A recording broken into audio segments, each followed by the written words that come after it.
I'm Rory Verrett. Welcome to Sovereign Path. Today we're exploring ideas at the intersection of power, purpose, and change through the lens of one extraordinary leader, Farai Chideya. Born in Baltimore in 1969 to an American mother and a Zimbabwean father, Farai is a journalist, author, educator, and media analyst who has long stood at the crossroads of race, culture, politics, and technology. Over her career, she's worked with outlets like NPR, ABC, CNN, and 538, hosted shows like News and Notes, and written books about race, identity, civic engagement, and how we work in an age of disruption. What makes Farai's voice especially relevant right now is her focus on how democracy, labor, and economic systems are shifting, how technology is redefining what work means, who has power, and the risks and opportunities ahead.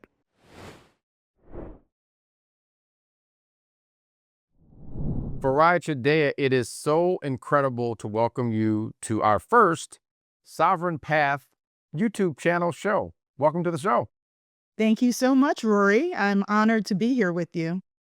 I've done about 200 plus podcast episodes. This is unique in that I remember watching you on TV, and you were not the first African-American pundit, commentator, scholar that I saw on TV, but you were the first person I saw on TV where I felt seen. Like I was like, that's me. And to keep it simple, you were a brilliant, conscious Black nerd.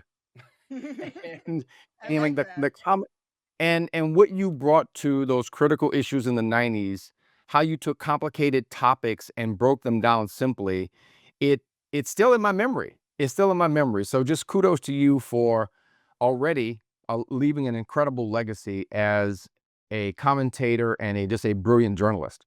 Thank you so much. I had a lot of really gratifying experiences being on CNN, and I just recently met a man who was, I guess, about 15 years younger than me, who said that he ended up applying to Harvard, which we both have in our resumes, because he'd seen me on TV and somehow was mentioned that I went to Harvard. That's right. It was a time when we needed voices like yours with a lot of the race issues roiling America. And so my first question is, when you think about your career, and I've seen a lot of people with multi-hyphenate careers, Swiss Army knives, you're a journalist, you're an author, you're an advocate, you are a nonprofit leader, you're a social impact player, you are a social entrepreneur.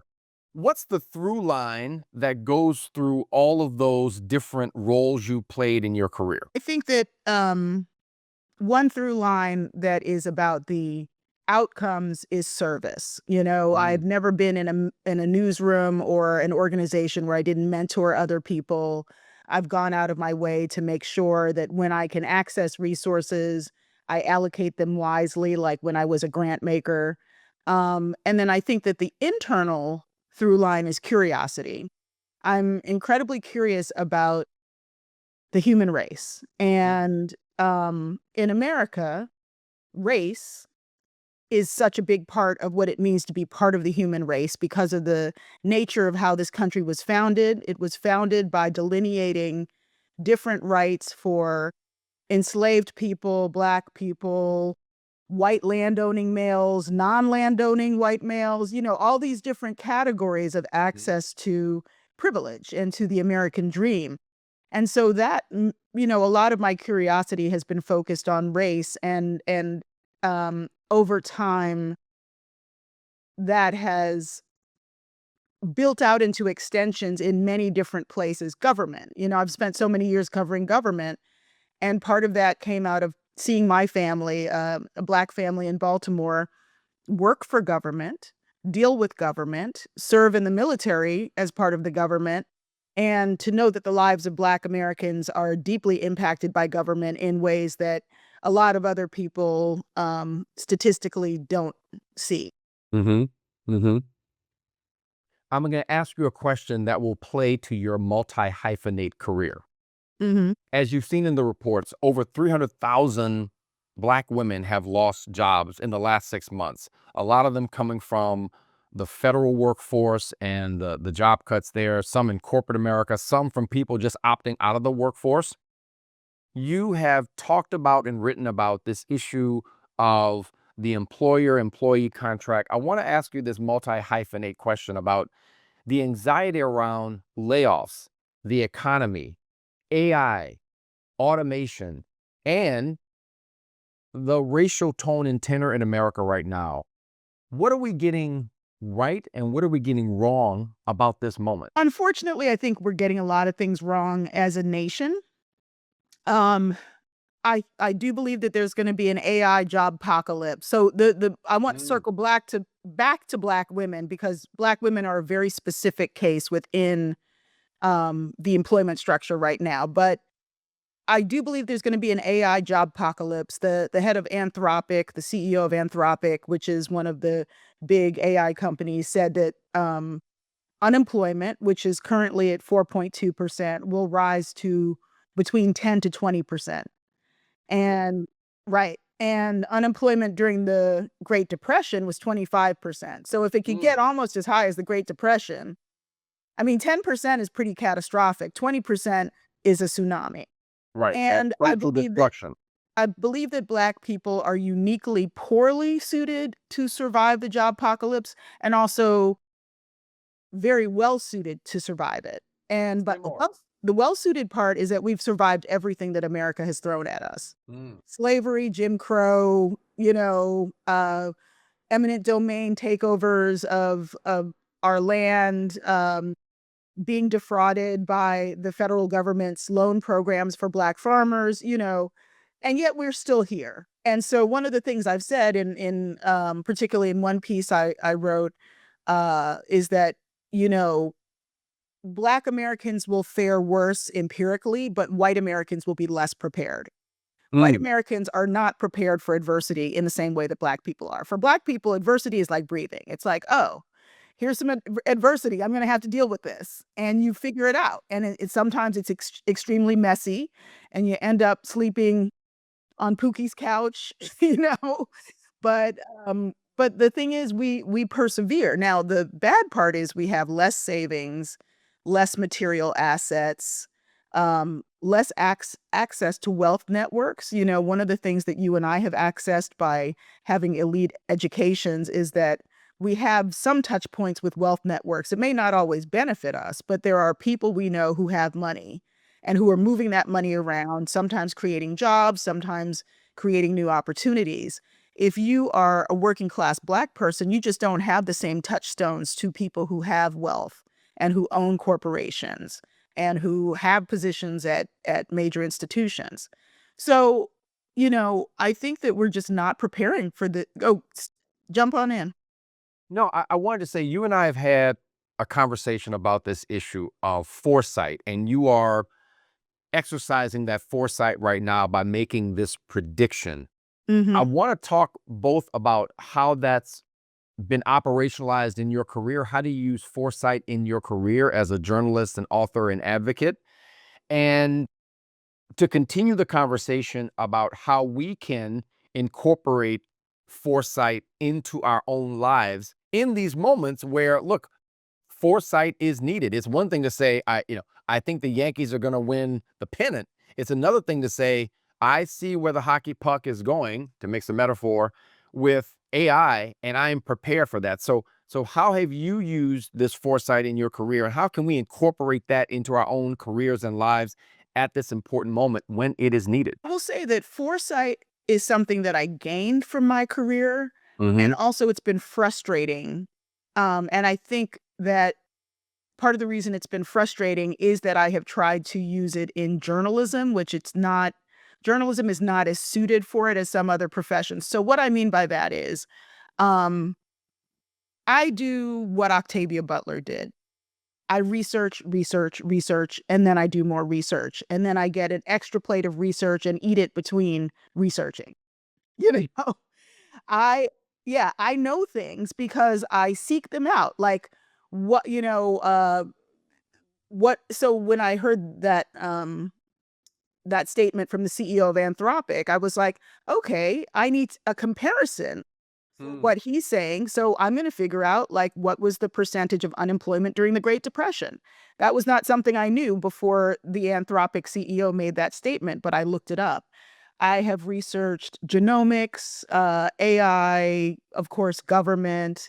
And after a while, if you're someone like me, you build up pattern recognition skills. And that's really what Mm. foresight is. It's applying information to from the past and the present to seeing patterns in the future. So I predicted January 6th because I had covered domestic extremism for a long time. I also had corresponded with a white nationalist on Twitter.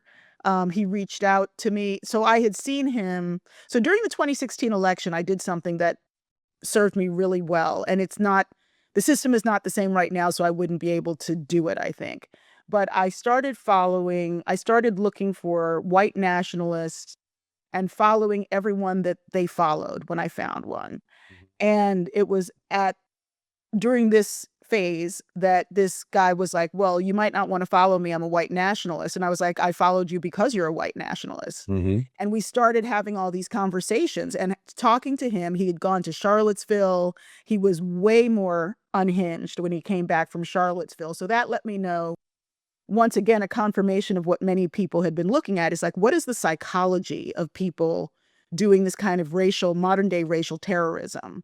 Mhm. And the psychology was resentful and unstable. You have a whole Mm. bunch of people in a book called How Civil Wars Start by Barbara F. Walter, who I interviewed for an award winning episode of my radio show, Our Body Politic. Um, she was like, the people who start civil wars are not the people who are being oppressed. It's the people who have power who are afraid of losing power. Mhm. And that's exactly what we saw with the the Right rally. And I was like, something like this is going to pop off on January 6th. And I was right. There have been a lot more things that are less dramatic that I predicted, like the shift from a black-white racial axis to a multiracial axis. You know, I wrote a whole book about that in the 90s, The Color of Our Future. So foresight is really about applying information from the past and the present and modeling the future. Mhm. And futurists do it, CIA intelligence experts do it, um, different kinds of people in public health do it. But in journalism, which is all about what is the fact we know, Mhm. foresight was not always that useful because people would be like, well, you don't know that. And I'd be like, but January 6th is going to be a thing. And so sometimes when I've used foresight in journalism, I've just done independent journalism. I've just been like, I'm just going to do it because I know this is important. I was working full time in philanthropy on January 6th, and I took my lunch break and I went down to the ellipse in the White House and I covered it because I was also doing my radio show. Like I'm enterprising. And Mhm. I think for people today, to wrap this up, because I know I've gone on, even if foresight isn't useful in your career, which it probably will be, it will be useful for you personally.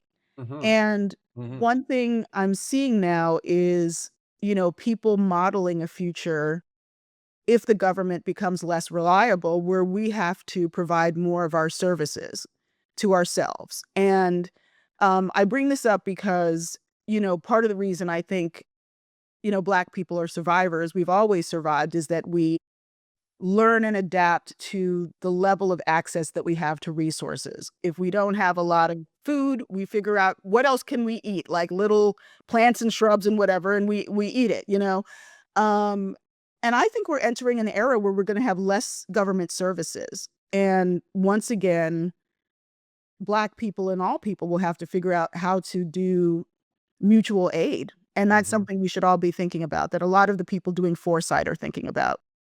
That is fascinating and a little scary. Yeah, I it's wanted to I not wanted you. to ask I wanted to ask you this about AI and foresight. One of the things I use AI for is I think about it as a management consultant on call.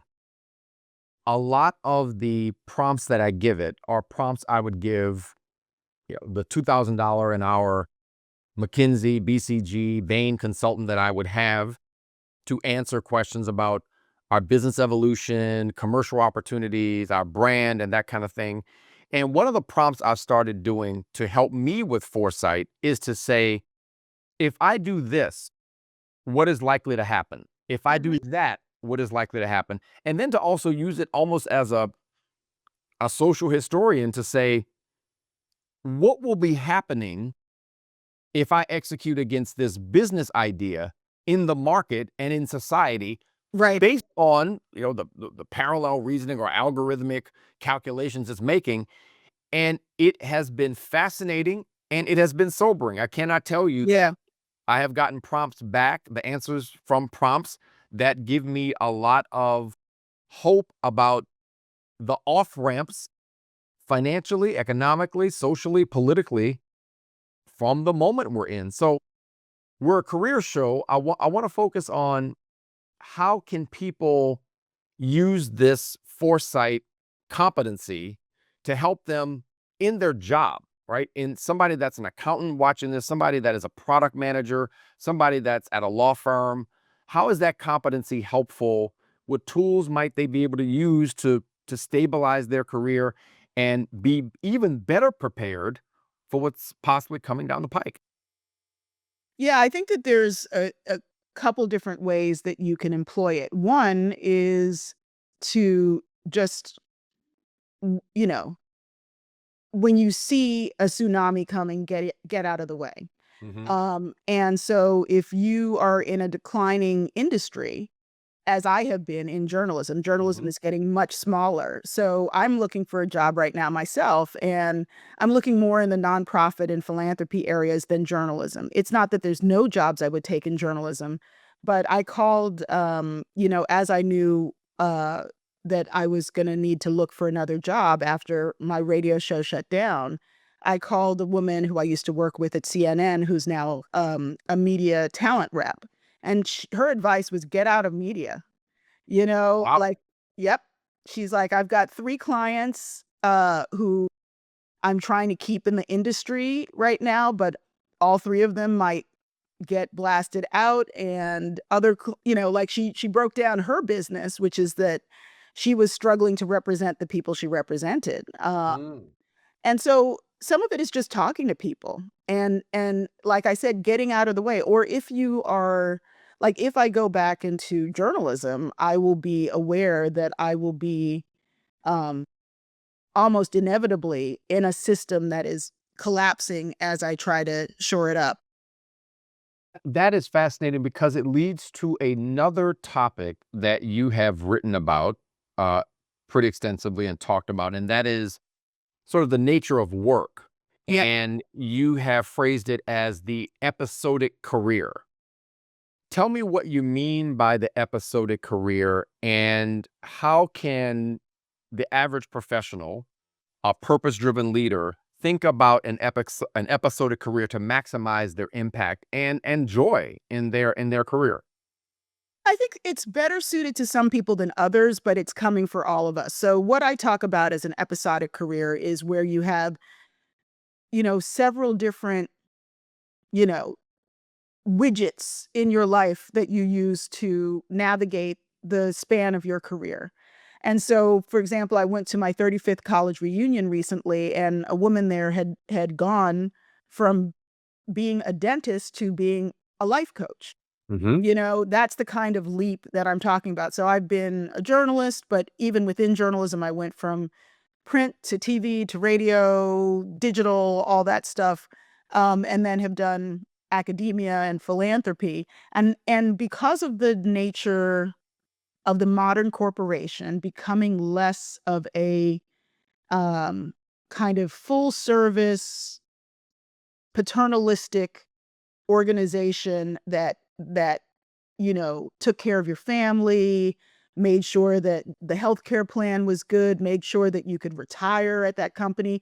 Companies are being bought and sold and broken down, and industries are changing. And so you may just need to leap from one tall building to another. And so the episodic career is about, first of all, recognizing that you may not be able to retire in your desired position. You may need to take a leap or two, and also how to deal very practically with issues like age discrimination as you seek work. because, Mhm. you know, you have to maybe get rid of part of your work history. There's a lot of factors that come up. But the main thing about the episodic career is that more people do not want to have a linear career where they enter one industry and retire from that industry. But even the people who want it may not be able to get it. So you have to be prepared. And I think that you have a chance at having a longer, more viable, more enjoyable, more impactful career if you go through these evolutions. Because what you're saying is not you're going to have this episodic set of jobs. We're talking about career evolution. Mhm. These are hard pivots into different industries, different functions that I think bedevil some people. What happens is you get into the workforce, and the workforce tends to start dictating the terms of your career. You're an accountant, and next for you is to be a senior accountant, and then to maybe be, a VP of accounting. And then if you're really good, maybe you'll become the CFO, and you get pulled on this assembly line. And sometimes that's not what you want to do, but the linearity, the sort of the myth of the linearity pulls you along this assembly line, and you look up and you're in your mid to late 40s, and you see your career and you're like, how did I wind up here? Well, you wind up here by incrementally making a series of decisions without grounding your career in a series of values, and then operationally thinking, I'm going to pivot and evolve those values, those skill sets in the place I can deploy them that makes me the most alive, gives me the most impact, gives me the most income, and not sort of surrender to what late stage capitalism is going to dictate for your career, which is late stage capitalism is not going to deliver you to career nirvana. Full stop. Right, right. It is not. I want to pivot as we wrap up and talk about another topic that is in your multi-hyphenate career you've leaned into, which is this issue of information and democracy. And we are living in an era where AI is going to quickly assault what is right, what is wrong, what is true, what is fact, what is fiction. And one of the prompts I've given it, I said, how will AI itself impact how we operate in a democracy? And it said it will be difficult to separate fact from fiction because the fiction will be so realistic, it'll be so powerful, it'll be so uh, delivered and distributed in multiple prongs in society. Talk to me about your foresight on democracy and information and where that's headed. Yeah, it's interesting. So I started getting really connected to some of the digital privacy, digital rights, innovation people, I don't know, maybe 15 years ago. And when I was a grant maker, I got to fund some of that work.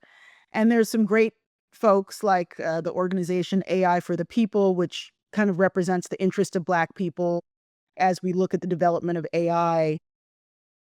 Um, yeah, truth is breaking down as a Mm, concept, and mhm, it's really hard to watch, for me as a journalist and a former fact checker. Like, I never wanted mm, to be a fact checker, but it was one of the things I did in my linear career, and it was one of the best things I ever did. Because to understand the difference between a primary source and a secondary source, the difference between truth and rumor, um, I actually think, oddly enough, fact checkers may make a comeback in this era. People who do quick, accurate, primary source fact checking, not just for news organizations, but also for AI companies themselves. So, what if you are training a new LLM, a language model, um, and you want to see how often it hallucinates? And hallucination is just the term for an AI making things up when it's supposed to be telling you the truth. Well, you can use fact checkers to debug what an AI was doing. Because I've done that myself. When it offers me hallucinations, I'm like, that's not accurate. Redo this. So first of all, that journalistic skill of fact checking could be used to make the mhm, product better. But mhm, then what has to happen is more of a like, epidemiology model, which is something that a lot of people talk about when it comes to disinformation. So think about it as a virus, that the Mm. disinformation is a virus traveling through the body, the body politic. Mm-hmm. And so what are your antibiotics? What is your aspirin? What is your cold compress? So the cold Come on. compress might be something like, "Hey folks, that video you saw probably is fake." The aspirin is, these people have information that says this is fake. And Mm-hmm. then the inoculation is the problem. Like, once people see certain things, they just don't want, no matter how much you try to cure the disease of disinformation, some people will cling to it. Like the whole Pizzagate thing, which, you know, resulted in an armed man going into a bookstore because there was some stupid rumor that there was a pedophile ring in that bookstore, which there was not. But now they have a security guard. Yeah. But how do you fact check Uh-huh. the tsunami of misinformation, disinformation, wrong information in a citizenry that is not trending toward higher education, but trending toward lower information in terms of their ability to assess and distinguish what's fact and what's fiction? Yeah, I think that aside from tools like fact checking, which you can use kind of on the back end once something is produced, you can also cultivate, again, going back to this epidemiology model, you can cultivate immune resistance in your population. So if you are a Black person, that was something that happened a lot during the 2016 election. There were Russian bots pretending to be Black and Muslim people. And Black people were like, this is some BS. Look at this. This is not us. These people pretending to be Black women, they're not us. And so there was a level of inoculation by people using Black Twitter and other things to say, this is not really who we are, and this is some outside actor. And I think in the future, unfortunately, most of the patterning will happen in groups. And sometimes those will be good groups, like a racial justice organization putting out information. Sometimes it'll be the Klan. Sometimes it'll be, whoever, right? And so it's going to be kind of trench warfare, I think, between different people who have influence over the population, trying to sway them with both real and fake information, depending on who they Mhm. are. Hmm. All But it's right. also up to everyone to do their own research. I really believe that. Not everyone will, but if you can, devote a few minutes to doing your own research. My simple country logic is that community is going to be the thing that saves us from everything. Pretty much. Yeah. And that we have to give back, I mean, food, shared societies and neighborhoods, fraternal organizations, civic clubs, voting collaborations, whatever you call it. It's going to be organizing around community that will save us from what's coming. I want to leave you with this question because we Mhm. are OG status now, Farai. We are.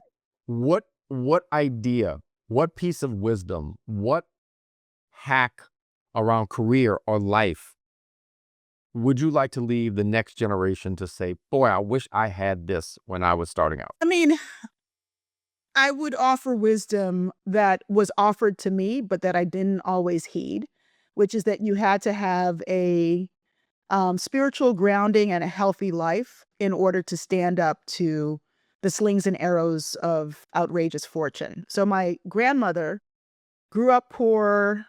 She and my grandfather, became part of the working class and then the middle class. And at one point, she was an employment whistleblower at Social Security. She found out that all of the white women were hired before any of the Black women, although there was an aptitude test in the secretarial pool, which this was for, and many Black women scored high. So she blew the whistle, and it took her 7 years of struggle before she got things fixed. But she did. And she said to me on her deathbed, I did some oral Mm. history interviews on her deathbed. She was like, sometimes I would stay awake at night saying, Mary, how are you going to deal with this? But how she dealt with it was faith. She had faith in herself. She had faith in God. She had faith that our community could survive the assaults and um, just the attempts to break us down. Mhm. And that faith carried her through a really critical episode in her career where she was able to affect the careers of many other people.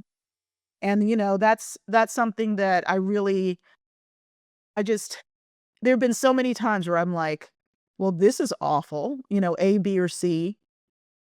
And then I was like, "If my grandmother can do it, I can do it." So taking faith as an example and passing it down. And it doesn't seem like that's career advice, but it's the biggest career advice I've got.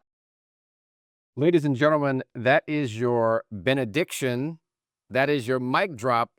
And in the words of Samuel L. Jackson, that is the triple truth, Ruth. Thank you, Farai, for breaking that down and all the gems you've dropped today on the show. And I appreciate, just as a citizen, all of the conversations and moments you have inserted yourself into as a brilliant observer, somebody with incredible journalistic foresight, and the amazing impact and legacy that you're still building. And thank you for stopping by the show and sharing it with our listeners. Well, thank you for a great interview, Rory.